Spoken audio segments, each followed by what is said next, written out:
Je vais vous présenter un petit problème de classe de 5e.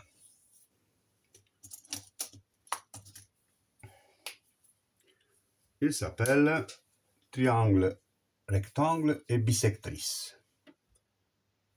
Dans le triangle KLM, ci-dessous, la bisectrice de l'angle KLM et la hauteur issue de M se coupent en un point O. Conjecture. Il semble que le triangle POM est isocèle. Alors, est-ce que c'est vrai ou faux? On va apporter en secours le mathématicien Euclide, qui est mort il y a 2300 ans, mais qui nous hante toujours par ces choses mathématiques depuis 2300 ans. Oui, 2300 ans. Je rappelle, pour ceux qui ont des problèmes, que la bisectrice, c'est la demi-droite qui partage un angle en deux angles égaux.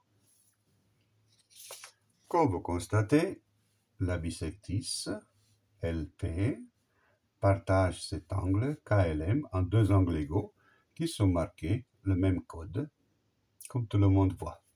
On a ici donc un angle droit, ici un angle droit, parce que c'est un triangle rectangle et parce que c'est la hauteur MH issue de M. Bien, il y a aussi une donnée sur la figure, cet angle qui mesure 26 degrés. Et voilà les données de ce problème. Comment montrer que le triangle POM est isocèle ou pas? Alors la méthode, comme tout le monde la connaît, surtout ceux qui se préparent pour les Olympiades, c'est-à-dire chasser des angles. Angle chasing. Sorry pour mon anglais. À la chasse des angles. On va trouver des angles, on va calculer des angles, comme Euclide l'aurait fait. Par quel angle vous voulez commencer? Regardez bien, cherchez bien quel angle on connaît. Celui-là de 26 degrés, dans un triangle rectangle. Est-ce qu'on peut trouver l'autre angle aigu?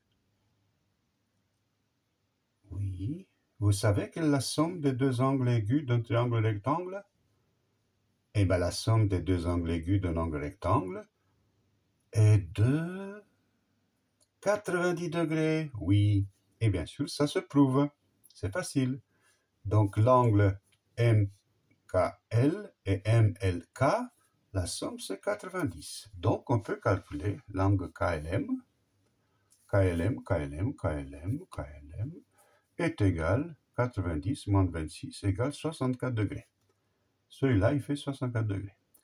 La moitié, parce que ça c'est de la bisectrice, c'est PLM, et la moitié de 64, c'est-à-dire 32. Bien, donc le petit angle vert, celui-là ou celui-là, fait 32 degrés.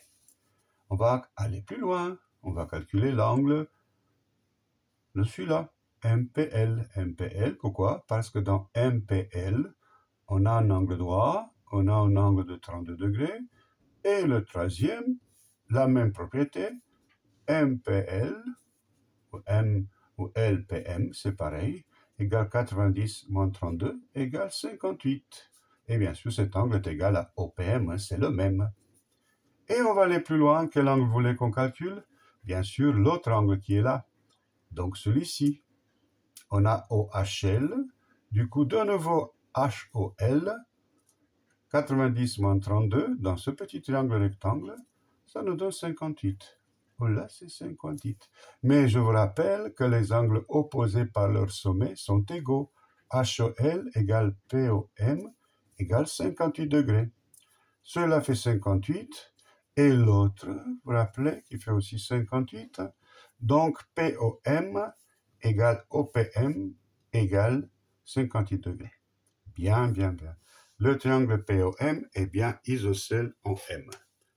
Une démonstration que Euclide aurait pu bien la faire il y a 2300 ans, mais bien sûr en grec. Parce que je signale que Euclide, c'est à la base de toute la mathématique et surtout de la géométrie de nos jours. Mais bon, Euclide, vieux barbu, est-ce que c'est vraiment la photo qu'il avait il y a 2300 ans? On ne saura jamais. Récapitulons, qu'est-ce qu'on a fait? On a toujours utilisé la propriété que la somme de deux angles aigus d'un triangle rectangle est de 90 degrés. On a utilisé le fait que les angles opposés par leur sommet sont égaux. On a utilisé la définition de la hauteur et de la bissectrice. Et voilà, la chasse aux angles a été réussie.